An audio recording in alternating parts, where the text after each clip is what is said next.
Hey guys, Isaac here, and today I met up with Melanie. Nice to meet you. Nice to meet you again. Melanie is a professional translator and interpreter, not particularly, English and Chinese. She speaks fluent Mandarin. Is that surprising these days?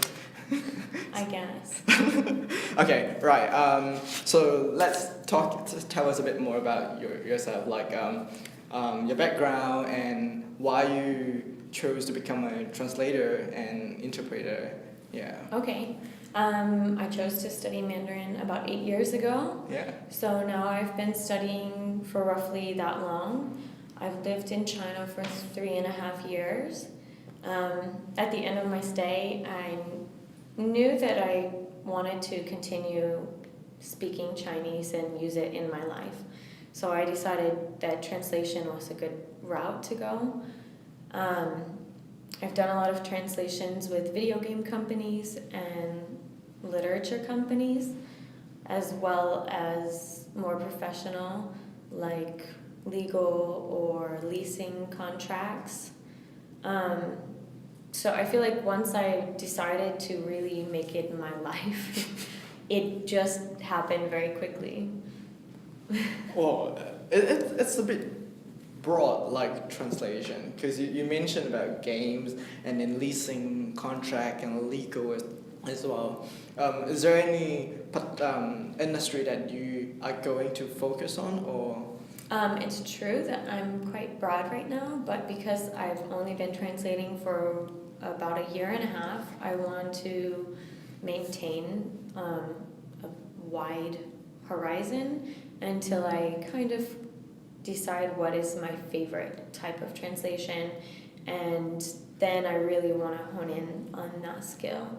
But for now, I like learning new things every day and learning more about translation as a practice and customer expectations, and talking with the customer is really important to me. So I want to learn more about my research skills as well, because you can really translate without doing a little bit of research.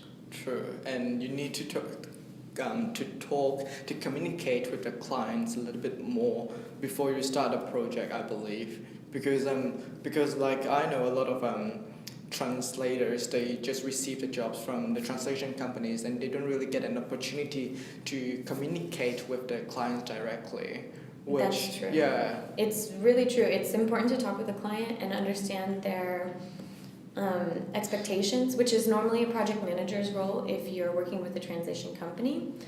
So as long as the project manager can understand the expectations and convey them to the translator perfectly, then it's good. But it's quite a bit easier if you can hear them directly from the client yourself.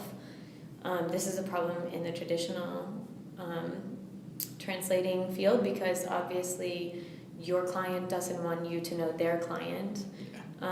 But it's very interesting to work with the client further and get to know their expectations, and also understand how you can meet them, because it's not straightforward every time.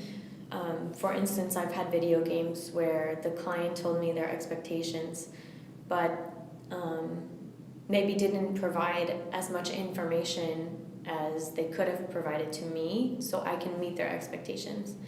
But because I had a project manager in the middle and a translation company in the middle, it was really difficult to get any more from the client. Whereas if I was talking to them directly, I think that problem could have been solved. Right. So it sounds like there's like a barrier in the traditionally in the translating field. I think I would consider it a barrier, yeah. Yeah, and obviously you prefer to talk to the clients directly, right? And you've been starting to receive more jobs directly from the clients. Yeah, I definitely like to talk to the clients more directly. The only problem for a freelancer that talks to clients directly is then all of your work is word of mouth. Yeah. So if I do well, then they can tell another company I've done well, and I can get more jobs. If I work with a translation company, It's much easier for me to get more jobs though, because once I've done it, they'll send me more. Yeah. But that's not necessarily true with the end client, because once I finish their project, they might not have another project for me. Right. For several months. Oh. So yeah, it just depends on who's your client. If you have a huge client, you could be getting something every day. Yeah. But if you have a small mom and pop shop, it's not going to happen like that. What about the jobs that you've been dealing with the clients directly? What industry are they? Like, are they gaming company or?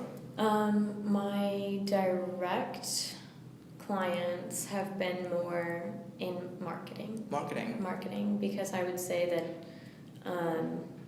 it's very small Chinese companies that are trying to branch out and move out of China. And these companies, because they're trying to branch out, maybe since they're still small, they haven't had any English-speaking department or foreign sales group yet. So they really need somebody who can help them create a vocabulary base for their own sales and their own management team to start using English as well as Chinese when talking about the products. Oh. So maybe they've just never really worked with any clients outside of China before. Right. Then they're going to want to figure out what vocabulary they should really be using. Right. So they have their own products, but they need someone to translate their products to English to make it. Sometimes make they it have, sense. and sometimes they do have their catalog translated to English, or product specifications will already be translated to English, but they just want to know more about exactly how to use the English. Right, in the right terms. Right. Yeah. And they everything needs to look professional. Yeah. Obviously, it would be really bad to go with a brochure full of grammar mistakes to a potential client. Yeah. So that's where I also proofread. Yeah. So I have a lot of clients who they've just created a brochure or something and they want to go outside. Then I just help them proofread their materials. Right. And you told me that you recently you got a very interesting job, which is interpreting at a exhibition fair. Yes. Yeah. The Hong Kong Lighting Exhibition. So it was very interesting. My client was from Ningbo, a really small town outside of Shanghai. Yeah. And nobody in the company really spoke English. Yep. So they just wanted to be able to interact with Western clients and ensure that they could create new growth for their company. Right. So I just asked them to send me some product specifications in advance, and I acquaint myself with whatever terms are very important to the industry, and then go from there. And I think it was a success. Yeah. There were quite a few foreign clients coming to their booth, so they utilized me quite a bit. It was good. I don't want to sit there and be bored. So I enjoyed the fair a lot. Right. So you spent 3 days with them. Right. And helped them to bring in more foreign clients. Right. It was very enjoyable talking with the clients and figuring out those clients' expectations to tell them, and then responding based on what they could tell me. That's quite interesting job. Yeah, it's nice. Just wondering, like, there are quite many professional translators out there. What's sort of the difference between you and the others? Okay, for professional translators, I would say one of the biggest differences is obviously I'm doing Chinese to English, so this is in itself not insanely common. I mean, I would say in Asia it is, but in the West it's not. Yeah. And my other huge difference is obviously that I'm a native speaker. So for anybody who's looking for Chinese to English, I think this is an advantage for them.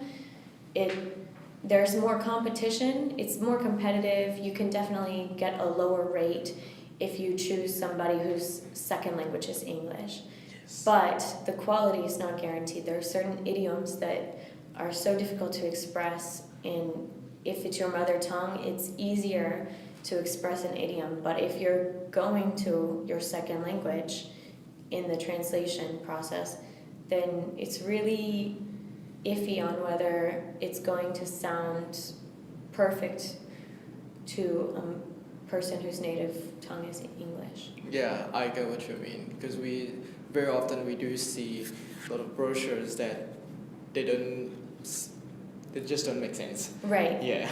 Yeah. I've run into it a million times. I'm reading, I'm helping somebody who's studying English now, and he's actually reading a book about sake. And the book is written in Japanese originally and translated to English, but you can see that it was translated not by a Westerner because,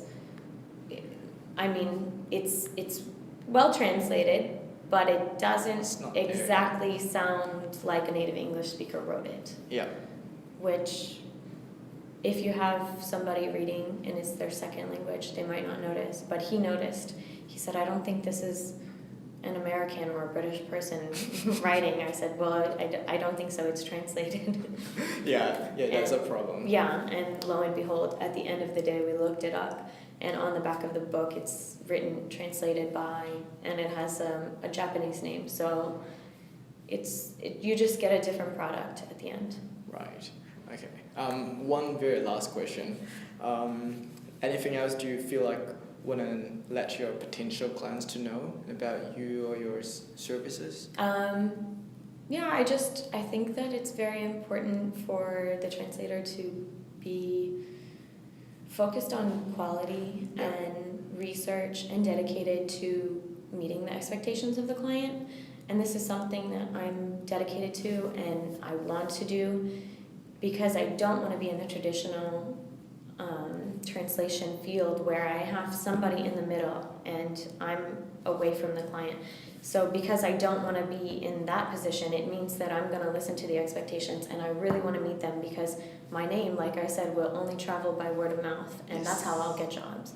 So I'm very dedicated to making sure the final product is meeting the quality that it's expected to. Okay, so if you want to deal with the translator directly, so you have to go to Melanie. Right, that's all for today.